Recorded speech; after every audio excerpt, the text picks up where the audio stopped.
hesitate to inflict pain. Now, all he feels is intense, unstoppable agony.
This is akin to a crucible that stretches the sanity of the mind.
Hey guys, it's Griff, and today I want to go over my new build.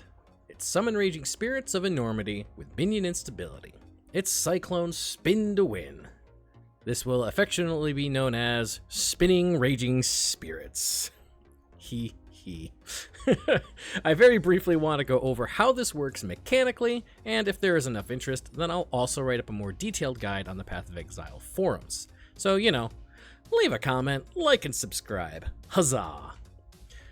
So, I first will go over our DPS skill of choice, and that is the Summon Raging Spirits of Enormity. This guy. We choose this skill because the minions have a massive more life multiplier, and all of their hits critically strike. This includes Minion Instability explosions, which otherwise have a base 0% chance to crit. This is a huge damage multiplier to this playstyle. Quality on the gem also gives crit multiplier as an added bonus. Downside to the gem, there's a limit of 6 minions. We'll do more on this later. So how does this work? Step 1. We trigger SRS using the new Axe enchant, which reads, trigger a socketed fire spell on hit with a 0.25 second cooldown. In addition to being a minion, SRS is also a fire spell and thus can be triggered with the, quote, Fire Mjolnir Axe. The skill of choice to use for triggering SRS? Cyclone! By carefully tailoring our attack speed to our cooldown on SRS, we can comfortably, quote, spin to win with this setup. Our cooldown recovery rate breakpoint goal for this is 27% for a maximum of 5.05 procs per second. This is also our attack speed goal. I currently, on my character, have 5.03 attacks per second. So that's step one. What's step two? Step two, make the SRS, the Summon Raging Spirits, reach low life, 50%. And then go boom from Minion Instability. And we have to do this before we reach the 6 minion limit. This is very important because if the SRS reaches 6 minions and then you summon another one, the first minion will not die, but rather it will have its health and its duration refreshed, and the build will not work. So we need them to reach low life and die in under 1.2 seconds, because that's how long it takes for us to summon 6 of them. So, first off, we have Infernal Legion support linked to the SRS of Enormity. This makes them take 40% of their maximum life as fire damage per second. I am also using a ring that gives minus 44% to all minion elemental resistances. This boosts the damage that the Raging Spirits take, and brings their natural fire resistance down to negative 4%. Additionally, on this ring, I'm using a Gloam Ring base in the right ring slot for 15% increased damage taken. On top of this, we make good use of the Fortress Covenant unique jewel that gives notable passive skills in radius are transformed to instead grant minions take 20% increased damage. I am converting one otherwise useless node into this particular node. Additionally, if it were required, say your gear isn't quite as good as mine, you don't have as much minus res, whatever the case may be, there are 2 additional minions take increased damage notables that you could take that have good nodes leading up to them. These ones have life, and these are minion damage. It is also very important to not add additional resistances to our minions through global effects, i.e., a Bone Ring will have extra minion resistance as an implicit. So if you do use a Bone Ring, I suggest it be synthesized or corrupted with different implicits. And that's the gist of it. That's how she functions. It's a one-button playstyle. You spin, you hit with Cyclone, and you summon the spirits, and they detonate, they blow up, and things blow up around you. It's great. Now that we've covered the core functionality of how the build works, let's look at the rest of the package. This will cover our defenses and other core mechanics to the build. We'll start with the core mechanics. How do we scale our damage? Well, the build scales its damage with minion damage, minion life, and minion critical strike multiplier, as well as our cooldown and attack speed balancing. With 27% cooldown recovery and 5 attacks per second, we'll get 5 triggers per second, which will be 5 detonations per second, with a small delay at the beginning of the damage cycle. I use a few extra minions in this build. As you can see, I have 2 Spectres and an Animate Guardian. For the Spectres, I am using a Perfect Guardian Turtle for the 5% physical damage reduction and Determination aura. I am also using a Primal Thunderbird for Grace. For the Animate Guardian, he is wearing the following items. Mask of the Stitched Demon. When you combine this with the Necromancer Ascendancy for Bone Barrier, my Animate Guardian is recovering approximately 200,000 life per second. That is a lot. He is wearing Garb of the Ephemeral, which is providing me crit immunity and immunity to action speed reductions. He's wearing Kingmaker, which is giving my minions 50% crit multi, Culling Strike, and some bonus rarity. He also has boots with Scorched Ground for an extra minus 10% resistances. The gloves and boots are otherwise purely resistances to make sure that my Animate Guardian is capped. This is one of the downsides of having the ring with the minus 44 all res. We need to make that up on the Animate Guardian's gear. And so I can't use something like the Maven boots that scorch nearby enemies. Instead, I have to use Scorched Ground, which still works for the single target that it's intended for. So again, boots and gloves are all resists and chaos resistance. I do also, on my character, run Purity of Ice, and this is primarily because my Animate Guardian's cold resistance was not capped with the gear that I was giving him, because I was putting in chaos resistance slots as well. Even my Garb of the Ephemeral had dual res implicits to help reach res cap for him. Now, these minions, I will say, are not needed to run the build, but they do give a massive damage boost and allow me to reserve Skitterbots for the Chill and Shock and Tempest Shield, as well as the Purity of Ice. So the next thing is we use the Elegant Hubris Timeless Jewel for Supreme Ostentation.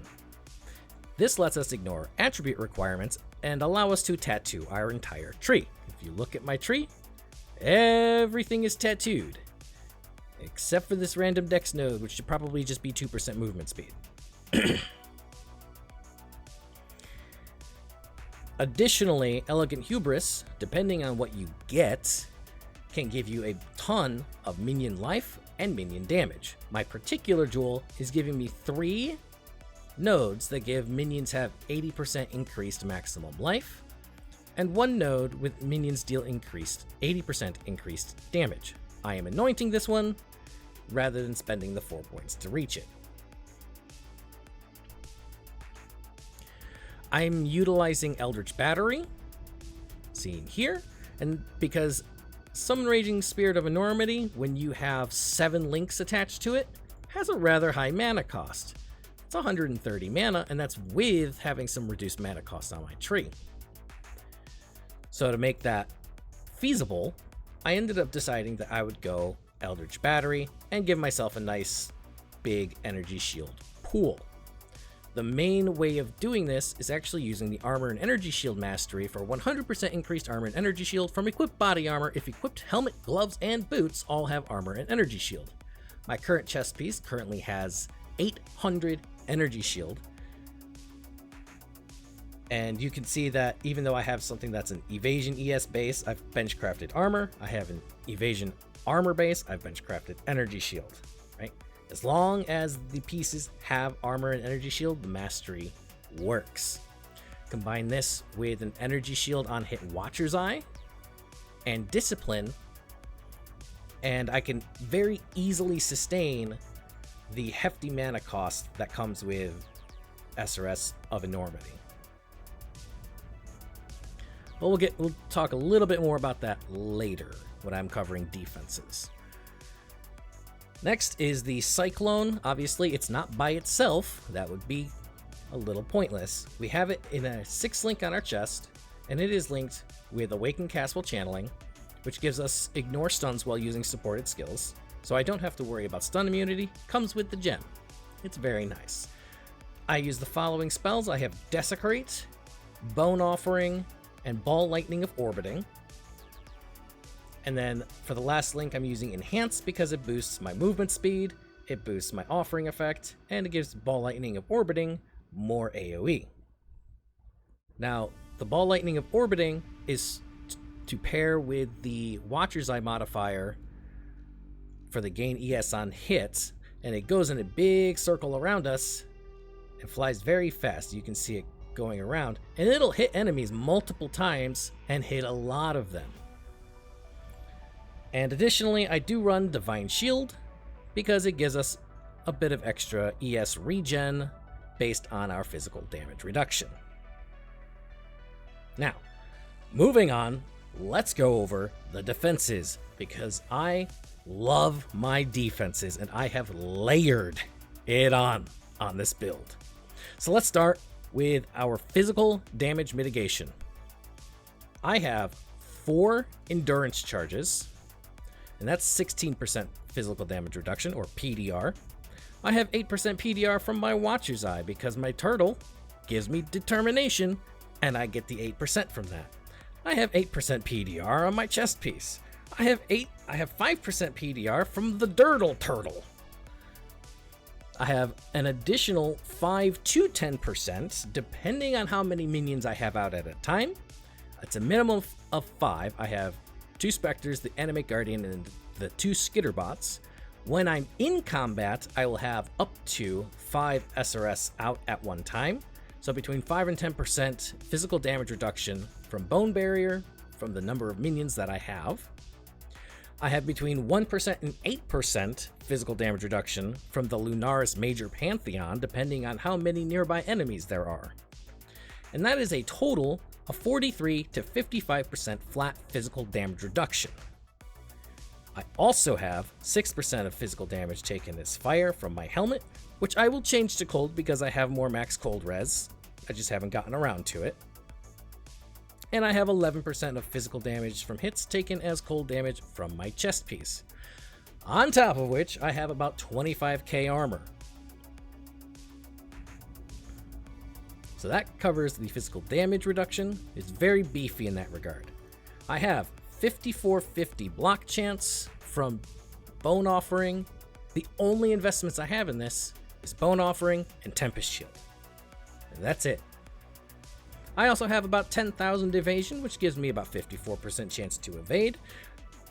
I'm running Defiance of Destiny, which is giving me the 24% of missing unreserved life before being hit by an enemy. It's just very good for when you're taking a lot of hits. It helps keep you topped off. I have a Forbidden Taste that will full heal me when I take a Savage hit, which is 15% of my max life or more. Enemies near corpses deal 10% reduced damage. I have very good recovery from Leech, right? Bone Barrier, 1% of damage dealt by your minions is leeched to you as life. Combine that with the 10% of Leech is instant. Once again, I'll mention that I have the Energy Shield on hit because I am using Mind Over Matter so that my Energy Shield pool is adding to my health pool. Because I'm getting that nice 60-40 split, but I need to be able to sustain my ES through taking damage and spending the ES as mana. That's why the ES on Hit Watcher's Eye is so important. Furthermore, Cyclone itself, the SPIN2WIN playstyle, is a defensive playstyle because you are always moving. One of the most dangerous things that you can do in Path of Exile is stand still. And we don't have to. As long as you're hitting the enemy, you're fine.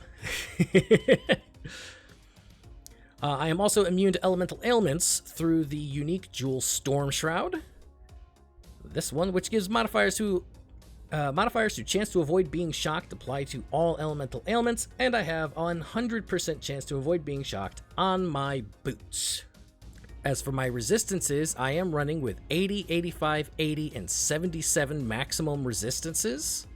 I have, again, 4 endurance charges, which also means 16% reduced elemental damage taken, and another 6% reduced elemental damage, once again, from the Soul of Lunaris Pantheon, so long as I have been hit recently. And that just about covers all of the defensive layers that I have. I do also have 100% chance to avoid bleed via tattoos with Corrupted Blood Immunity, also through not through tattoos, but through the Mastery. If I had a jewel with Corrupted Blood Immunity, I could either save a point, or I could do something like Cannot Be Maimed and Hindered, or Cannot Be Impaled. And last but not least, with this build, I do get to use Profane Bloom with a Curse on Hit ring. I'm using a Bone Ring so that I could get some minion life and minion damage, and then I curse with Flammability on hit, which is spread by the Ball Lightning of Orbiting. And then that results in some very nice, big, and satisfying explosions. A couple other miscellaneous things that I don't think I mentioned. On the axe, you'll see this 10% chance to gain an endurance charge when you hit a bleeding enemy. And for that reason, I have 2 tattoos with attacks that have 5% chance to cause bleeding. And I've opted to take this 1 point, a 15% chance for attacks to cause bleeding, so that I have reasonable uptime on my endurance charge generation. And that's just about it. We spin, we win. Thanks for watching.